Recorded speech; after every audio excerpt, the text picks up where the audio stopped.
La iglesia de Cristo pelea la guerra a la forma de Dios. Y nosotros para eso tenemos los decretos gubernamentales. Y no podemos seguir tímidos, ni podemos seguir pidiendo permiso ni perdón por decir lo que tenemos que decir y hacer lo que tenemos que hacer.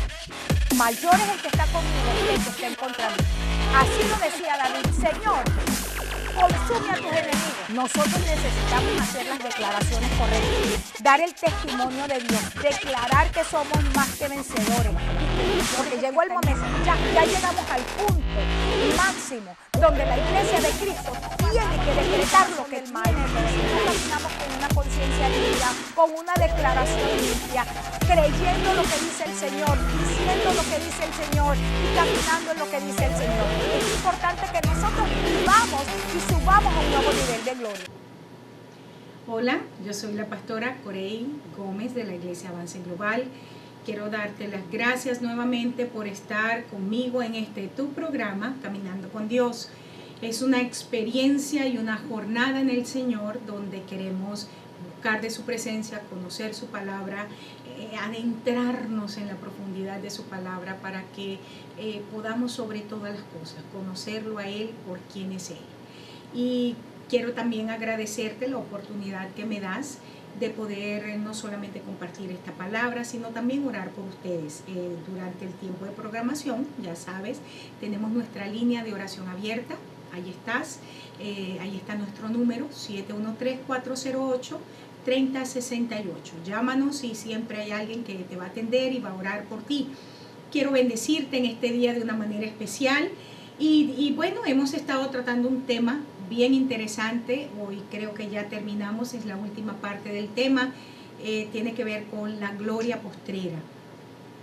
He querido hacer una analogía entre lo que es la gloria que precedió, mirando la tipología Salomón, y la gloria última, que es la gloria que el Señor derrama sobre su iglesia en estos últimos tiempos, tomando la tipología de Zorobabel. Y hemos visto dos grandes principios, dos principios importantes que tienen que ver con la gloria interna, no es numerológica, y segundo, los materiales que se usaron para edificar el templo.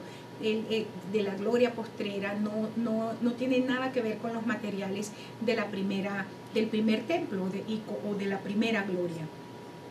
En el programa pasado ya quedé en el tercer punto y estoy tratando contigo específicamente la declaración que el Señor hizo: la gloria postrera es mayor. Aquí no está dando en esta declaración la posibilidad de que nosotros podamos discutir al respecto. El Señor hace una comparación y veíamos en el programa anterior que le decía: ¿quién hay en medio de ustedes que haya visto la primera gloria, que haya visto el primer templo? Y dice: no es cierto que cuando miran lo que yo estoy haciendo, no es cierto que cuando ven lo que está ocurriendo, piensan que es una pequeñez, que es una estupidez, que no, es más, pareciera que el Dios de Israel no está metido en todo esto. Y le dio una instrucción en ese momento a Zorobabel y a Josué y a los ancianos de Israel. Le dice: ustedes tienen que esforzarse, ustedes tienen que cobrar ánimo, es decir, dejen que esa actitud de desánimo que había venido a ellos justamente por las críticas, justamente por las comparaciones, los tomara. Dice: y trabajen. Y veíamos lo que significaba esa palabra. Y quedábamos aquí en que la gloria postrera, la gloria del tercer día, la gloria del último tiempo es mayor que la primera. En Ageo 2:7 el Señor le dice: yo voy a hacer temblar a todas las naciones. Dice: y vendrá el deseado de todas las naciones y llenaré de gloria esta casa, ha dicho Jehová de los ejércitos. Y el concepto alrededor del cual la gloria postrera es mayor es porque quien viene a su casa es el deseado de las naciones. El concepto por el cual Él hace temblar a las naciones, el concepto por el cual Él va a remover y va a hacer temblar el mar, la tierra seca, la tierra firme, es porque el deseado de las naciones viene a su casa. Y esto es sumamente importante. Te decía que las últimas horas del mover anterior, en el caso específico del tiempo que nos correspondió, El siglo XX miró en su nacimiento de siglo, en 1906, miró cómo ese gran mover de Dios vino a nacimiento, que fue conocido como el mover del Espíritu Santo, el mover de Pentecostés.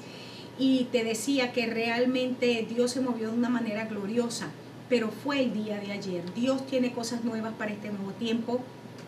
Estamos en este tercer milenio, o en el séptimo día, como tú lo quieras ver, y lo que Dios preparó para nosotros es maravilloso, es glorioso, y yo como hija de Dios, yo estoy hambrienta y sedienta por lo que Dios está preparando para todos nosotros, y la palabra sigue siendo la misma. No menospreciemos las pequeñeces, no menospreciemos el comienzo pequeño, y no estemos comparando, para que no traigamos al corazón de la gente desaliento, desánimo, desesperanza, y se produzca en el pueblo de Dios aquella visión que tuvo Ezequiel cuando los vio a la casa de Israel, huesos que estaban extremadamente secos.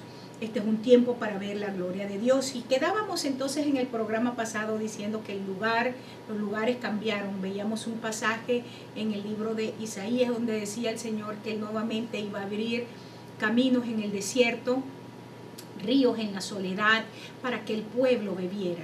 Y Dios ha hecho el cambio es justamente con ese propósito, para que el pueblo, su pueblo, pueda beber nuevamente agua fresca, agua de la roca. Así es que para buscar el agua tenemos que salir a los lugares que no eran usuales o que no son usuales para encontrar agua, y en este caso tiene que ver con el desierto. Ahora bien, una de las cosas importantísimas que quisiera tratar en este programa tiene que ver con que en la gloria en sí misma, la palabra que se está utilizando aquí en este pasaje, que es la gloria que nos viste y nos sostiene, es la palabra kabot. Esta palabra implica peso, honor, honra, gloria, implica multitud, riqueza, reputación, esplendor, pero sobre todas las cosas implica la soberanía de un pueblo. Y este concepto es un concepto muy importante, porque la soberanía de un pueblo, la soberanía de un rey, la soberanía de un reinado, se ha llevado a lo que es solamente los términos políticos o geopolíticos. Pero creo que en ese contexto es interesante mirar la capacidad o el vamos a decir, el derecho y aún el deber que tiene una nación de poder decidir sobre su destino. Y gloria, esta palabra kabot, cuando dice que la gloria postrera será mayor que la primera, el kabot de Dios llenando a su pueblo, llenando a su iglesia, nos hace soberanos, es decir, nos da la capacidad para nosotros decidir de manera soberana por nuestro propio destino. Nuevamente quiero leerte el verso que veíamos en el programa anterior, cuando él dice en el verso 3, ¿quién ha quedado entre ustedes que haya visto en esta casa su gloria primera y como la ves ahora? Dice, no es ella como nada delante de vuestros ojos. ¿A quién se estaba refiriendo? O mejor dicho, ¿a quién le estaba haciendo la pregunta? Y la pregunta se la estaba haciendo, quiero que vengas conmigo a Esdras capítulo 3 verso 12, para que veas quiénes eran estas personas a quien el Señor empieza a confrontar, porque ellos estaban haciendo las comparaciones. Dice aquí en Esdras capítulo 3 verso 12, dice, muchos de los sacerdotes, de los levitas y de los jefes de casas paternas, ancianos que habían visto la casa primera, viendo echar los cimientos de esta casa, lloraban en alta voz, mientras muchos otros daban grandes gritos de alegría.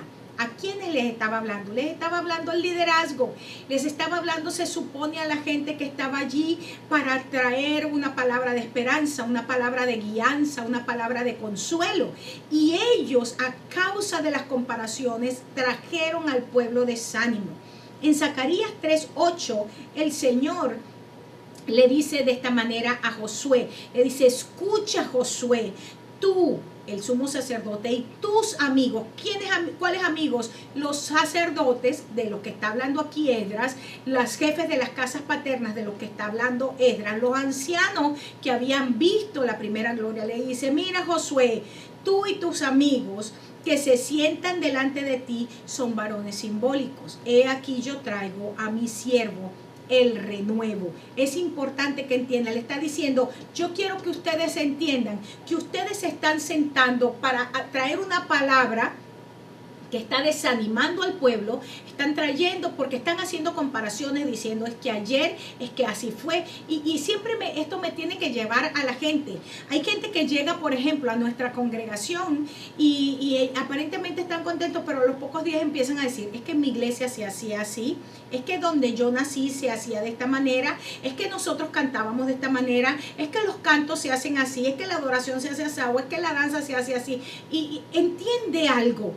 Dios está trayendo un siervo que se llama renuevo. Es algo nuevo que está brotando nuevamente. Eso es lo que significa la palabra renuevo. Y lo está trayendo delante de aquellos que llamándose ancianos, que llamándose sumo sacerdote, que llamándose jefes, que llamándose líderes, están comparando lo que Dios hizo ayer con lo que Dios hizo hoy, pero lo están comparando, menospreciando el nuevo mover de Dios. Y por eso el Señor en Zacarías le dice, escúchame, porque ustedes tienen que entender que yo estoy trayendo el renuevo, yo estoy renovando, yo estoy transformando, yo estoy haciendo algo nuevo en la tierra. Es importante que entiendas, y te lo decía en algunos de los programas, que el templo, la habitación del Señor somos nosotros, y la construcción que estamos haciendo es más personal de lo que nosotros estábamos imaginando. No tiene que ver con cosas externas. Cuando veíamos en el segundo principio, la gloria de la casa es algo interno. Por eso es que es importante que nosotros miremos con sumo cuidado, con un escrutinio, qué estamos y cómo estamos edificando, cuáles son los materiales que estamos usando para edificar nuestras vidas, para edificar nuestras familias. Hay familias que se llaman cristianas, que pretenden edificar sus casas, que pretenden edificar sus hogares. ¿Cómo? Simplemente con, bueno, vamos a pasarla bien, vamos a salir de vacaciones, tengo que llevar a mis hijos para allá, tengo que llevarlos para acá, y siempre las cosas del Señor son lo último. Dios está trayendo algo nuevo sobre la tierra. Tú y yo somos el templo que tiene que ser reconstruido en este tiempo. El proceso del Señor. Por eso es que la gente que se ha convertido en este tiempo en una, vamos a decir, en la boca del Señor, es como Jeremías. El Señor le dijo a Jeremías, mira Jeremías, si tú eres capaz de entresacar lo precioso de lo vil, te conviertes en mi boca. Si tú tienes la capacidad para mirar las cosas que están ocurriendo, pero dentro de lo que está ocurriendo, sacar lo que es hermoso, sacar lo que es especial, yo voy a hacerte a ti como mi boca. Esto es algo sumamente importante en el tiempo que estamos viviendo. Ahora bien, somos vasijas que han sido vaciadas de nosotros mismos. Hace unos días yo enseñaba con respecto a una iglesia que tiene que, como los edomitas, que tiene que ser vaciada de sí misma. Cuando Dios tiene que enviar trasvasadores para vaciarnos de nosotros mismos. Y la iglesia de este nuevo tiempo somos gente que ha sido vaciada por el Señor. Permíteme reenfatizar. Quiero que lleguemos al entendimiento de que el proceso de Dios en nuestras vidas verdaderamente nos ha matado y nos ha vaciado de nosotros mismos. Y nosotros entendemos que si no es por su gracia, no podremos lograr jamás el propósito. Así es que el propósito de Dios, por supuesto, se ha cumplido en nuestras vidas, y es que nosotros como decía Pablo, no vivo yo, mas vive Cristo en mí. Ahora fíjate, hay un gran sector de la iglesia que está tan ocupado en construir edificios. Y luego le dice, Señor, te invitamos a este lugar. Empiezan el servicio y dice, Señor, te invitamos a este lugar, porque la iglesia está como la iglesia de la Odisea. El Señor está afuera llamando a la puerta. Ellos están en lo suyo, haciendo servicios, haciendo grandes cosas, pero el Señor está afuera. El Señor se salió hace mucho tiempo. Porque es importante que entendamos, el Señor solamente puede habitar en aquello que tiene su misma naturaleza, en aquello que ha sido diseñado por Él mismo para Él habitar. Es el lugar de su habitación ha sido preparada por Él mismo. Esto lo puedes llamar, según la Biblia, el nuevo hombre, el postrer Adán, como tú quieras, dentro de los códigos bíblicos. Pero fíjate que en 1 Corintios 3, 16 y 17 dice, no sabes que eres templo del Espíritu y que el Espíritu de Dios mora en ti. Si alguien destruye el templo, Dios le va a destruir a él, porque el templo de Dios, el cual son ustedes, es santo. Ahora, esto está hablando en primer lugar en término personal.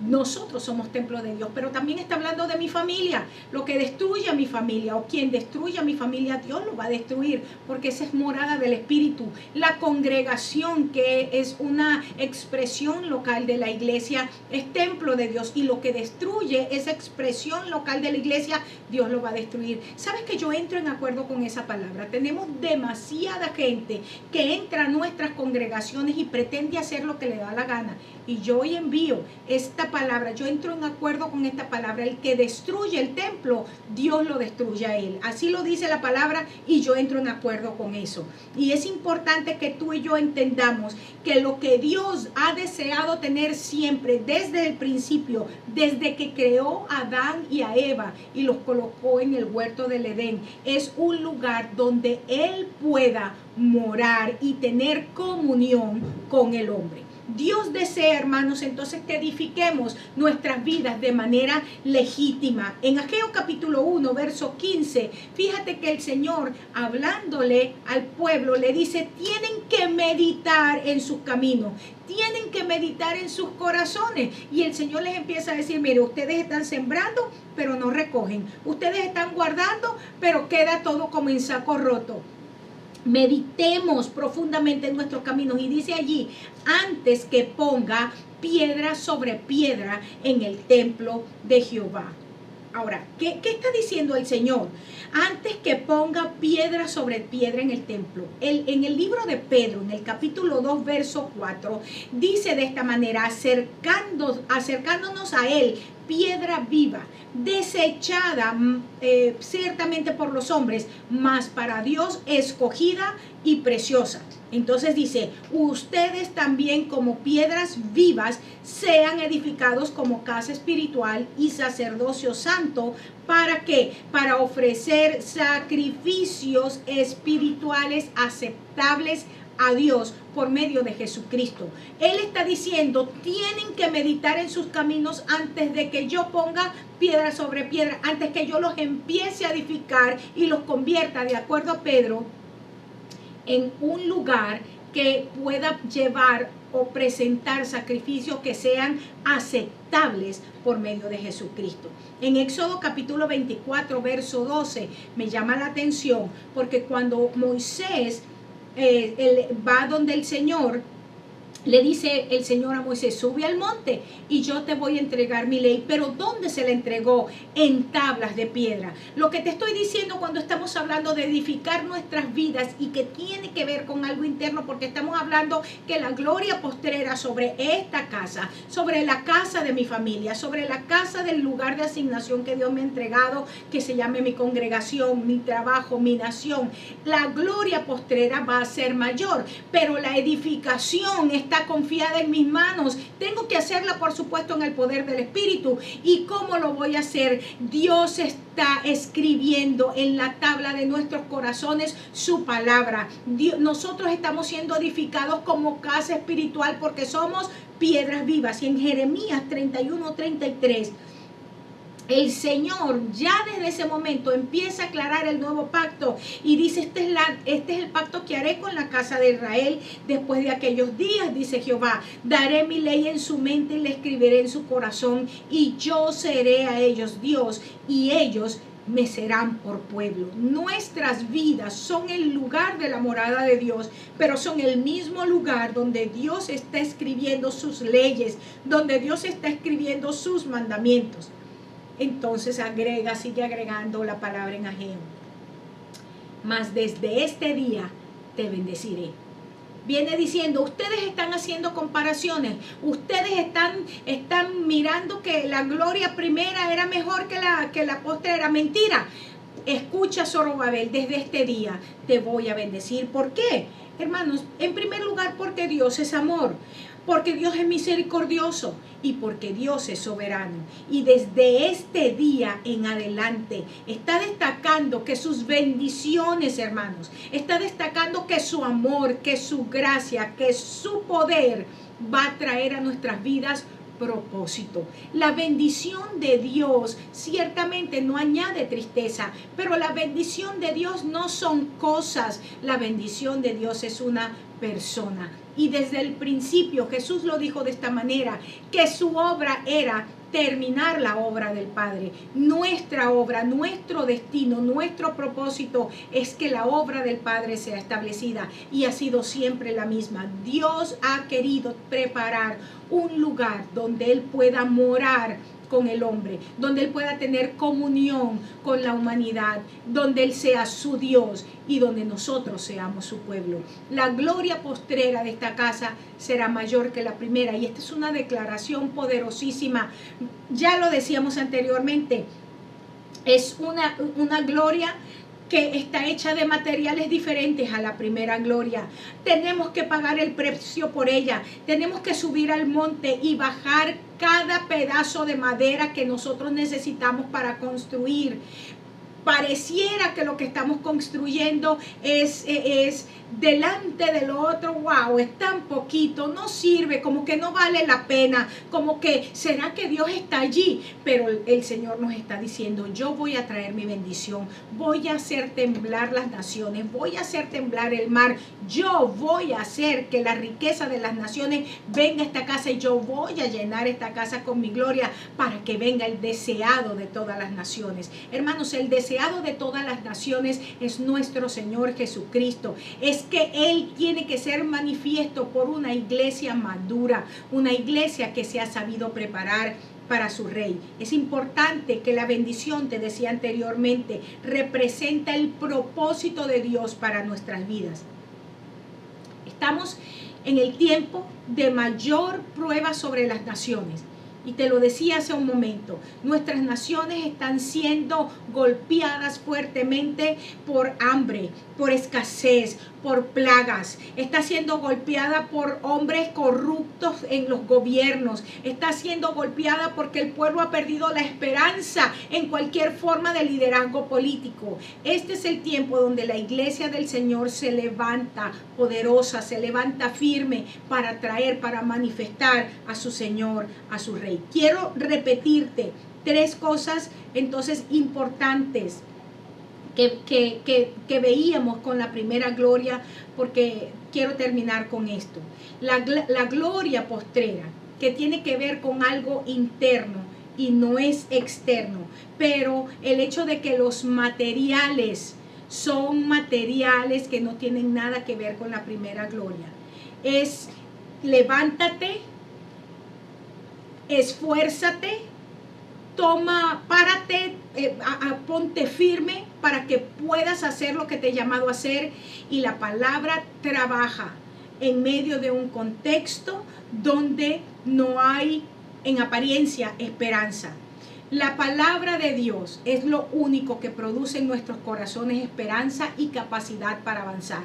Quiero reforzarte este concepto de la palabra trabajar, porque cuando estamos viendo que Dios está diciéndote, hoy en adelante voy a bendecirte, pero bendecirnos implica que Dios va a traer claridad de propósito a nuestras vidas. Quiero que veamos estas 4 cosas nuevamente que veíamos hace 2 programas. Implica que debo abrir camino donde no hay camino. Es una palabra que tiene esa implicación de que hemos sido capacitados por Dios para hacer lo que tenemos que hacer. Te daba en ese momento el ejemplo de Moisés, pero hay muchísimos otros casos.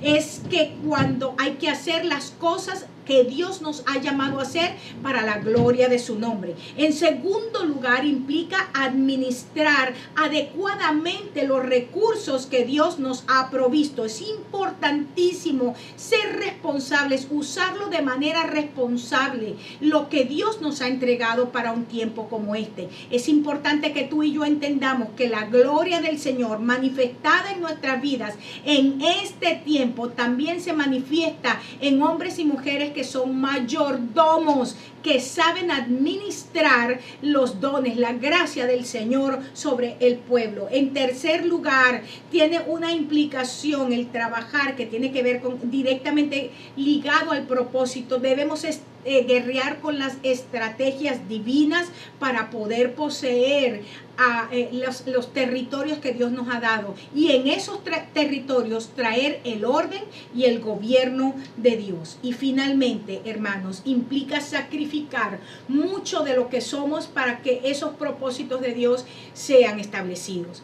Quiera el Señor ungirnos con Espíritu Santo y con poder, como ungió a Jesús de Nazaret, para que caminemos haciendo bienes, para que caminemos trayendo la bondad de Dios, la misericordia de Dios a todo aquel que se nos atraviese, vamos a decirlo de esta manera, para que en cada lugar donde nosotros tengamos un ámbito de influencia, nosotros podamos traer la gloria, el poder, la benevolencia de nuestro Rey, de nuestro Señor, para la gloria de su nombre. Y que seamos capacitados sobre todas las cosas para manifestar a Cristo en este tiempo. Quiero bendecirte en el nombre de Jesús, declarando que eres una tierra fructífera, eres un hombre o una mujer de Dios que fructifica y que multiplica en su lugar de asignación. Ese lugar de asignación en tu propia vida, en tu familia, en tu congregación, en tu trabajo, en tu lugar de estudio. Declaro en el nombre de Jesús que la gloria de Dios llena tu vida, que la presencia de Dios te dirige donde quiera que vas en este tiempo. En el nombre de Jesús. Ahí está el número de teléfono, 713-408-368. Estamos dispuestos a orar por ti. Llámanos y gracias nuevamente. Que el Señor llene tu vida y tu corazón. Que la gloria postrera de tu vida sea mayor que la primera. Ese es el acuerdo con el que entro en el cielo para que sea desatado sobre tu vida. Dios te bendiga y Dios te guarde. Te espero en mi próximo programa.